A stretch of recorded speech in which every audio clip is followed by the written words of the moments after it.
Hello everyone, welcome to part 5 of the Hexapod video series. This is my 18DOF Hexapod robot. It is an open source project and you can find all the details on the Make Your Pet GitHub page. For an average person, building something like this may seem impossible, but through this video series, I will explain everything step by step so that even a beginner can build one successfully. In part 4, we complete one of the most important stages of the project, assembling the legs, installing the frame servos, and setting up the limit switches. Full details are available on the robotlk.com web post and in the previous videos. You can find all the required links in the description below. This is the final part of the Hexapod video series. In this video, we will learn how to upload the firmware to the RP2040 Servo Controller, connect the step-down module and relay module for power via the servo motors and limit switches, install the Chica server and Chica silent apps, configure the server calibration values, and finally test and operate the completed Hexapod.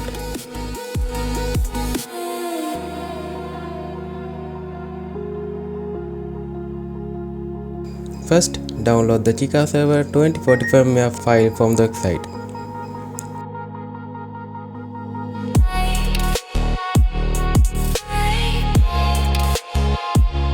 The firmware is provided as a UF2 file and cannot be edited.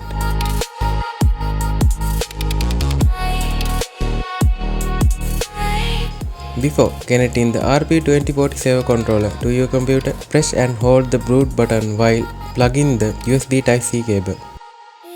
The controller will appear as a removable driver on your computer. Copy the downloaded UF2 firmware file to the RP1 RP2 drive.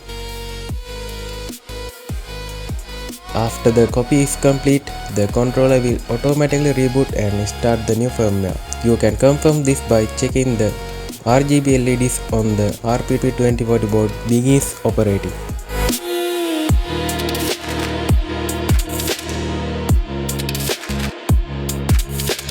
Next, let's connect the RP2040 Servo Controller, the step-down voltage module and the relay module. The complete wiring diagram is available on my website. Follow the diagram carefully to make all the required connections. First, connect the relay module to the RP2040 Servo Controller as shown in the video.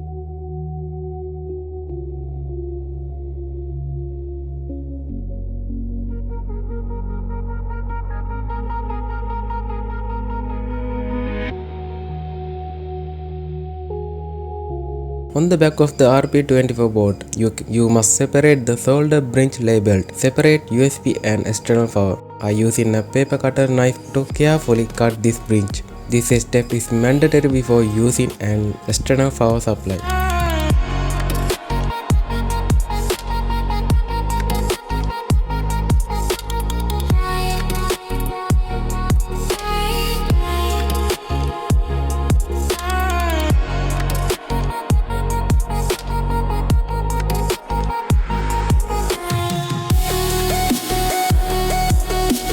Now connect the LiPo battery connector to the input of the step-down module. Most step-down modules have two adjustment potentiometers, one of the current and one for output voltage. Set the current adjustment to its maximum position, then use the voltage adjustment potentiometer to reduce the output voltage.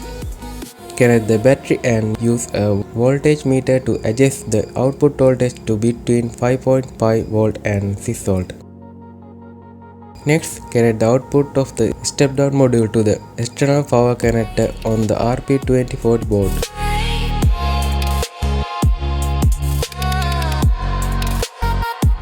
The positive output wire should also be routed to the relay module by connecting it to the common terminal and then for the normal open terminal back to the positive external power input of the RP2040 board. Since this wire carry the servo power, use thicker wire capable of the handling higher current. Now install the bottom cover of the Hexapod.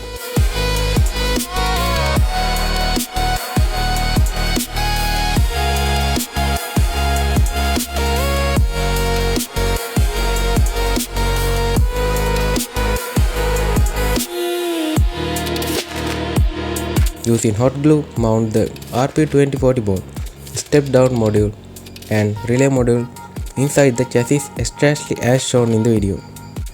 Remember to mount the RP2040 board with the USB Type-C connector facing outward so it remains accessible after assembly. Earlier in the series, we labeled every servo motor using those labels together with the wiring diagram. Connect all 18 servo motors to the RP2040 Servo Controller.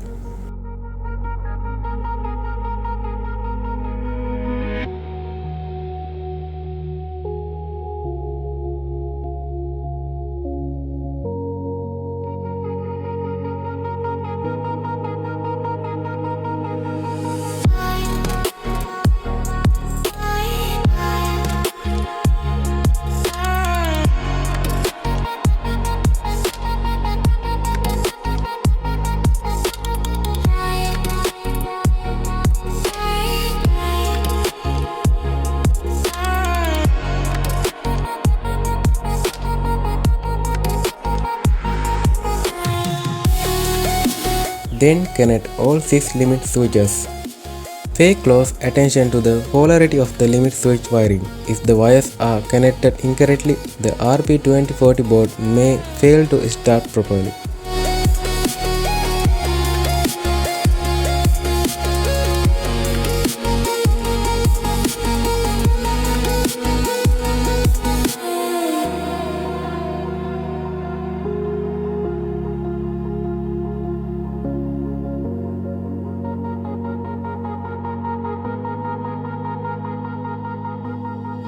After completing the wiring, connect the TS LiPo battery and verify it once again that the step-down module output voltage is still between 5.5V and 6V.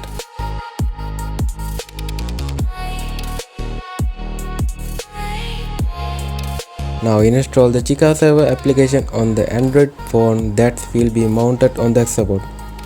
Install both the Chica server and Chica Silent application for the Google Play Store.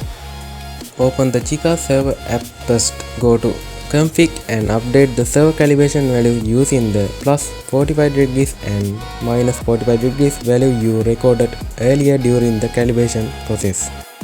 Carefully enter the value for every server. Follow the same order shown in the video. For example, update the value for L11,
continue entering all remaining servo calibration value and save the configuration. Enter the exact values that you have recorded for your own servo motors. Now let's test whether the Hexapod is working correctly. Use a USB Type-C to Type-C cable. Connect the TS LiPo battery to the Hexapod. Then connect the RP2040 Servo Controller to the Android phone running the Chica server app. The application should open automatically. If everything has been connected correctly, the legs will initialize and move exactly as shown in the video. Press the top button. All servo motors should become active and hold their position correctly. You can also monitor the 6 limit switches directly on the application. When each switch is pressed, its corresponding indicator should turn red once the electronics have been tested successfully.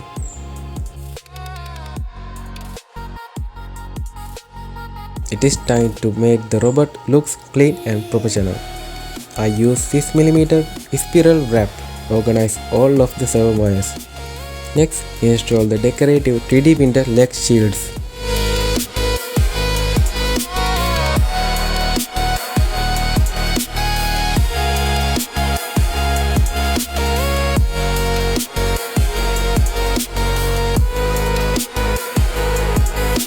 Finally, attach the 8mm rubber caps of the feet of each leg. Congratulations! Your 18DOF Hexapod robot is now fully assembled and ready to use.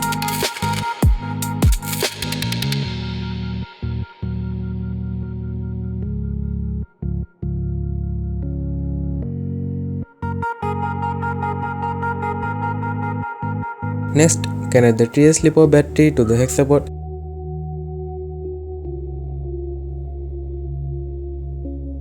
First, connect both Android phones, the one mounted on the Hexapod and the one you will use as the controller, to the same Wi-Fi network. Connect the Android phone to the RP2040 Servo Controller using USB Type-C cable. The Chica servo app should open automatically. On the controller phone, install the Chica Silent app from the Google Play Store. Remember, both phones must be connected to the same Wi-Fi network, otherwise they will not be able to communicate with each other. Now open the Chica Silent app and go to the Connect menu. You will see a list of IP profiles. Edit one of the profiles and enter the IP address displayed on the Chica server app running on the phone connected to the Hexapod. Save the changes. The connection information should now appear under host info. Once the connection has been stabilized successfully, go to the controller screen. You can now fully control your Hexapod robot.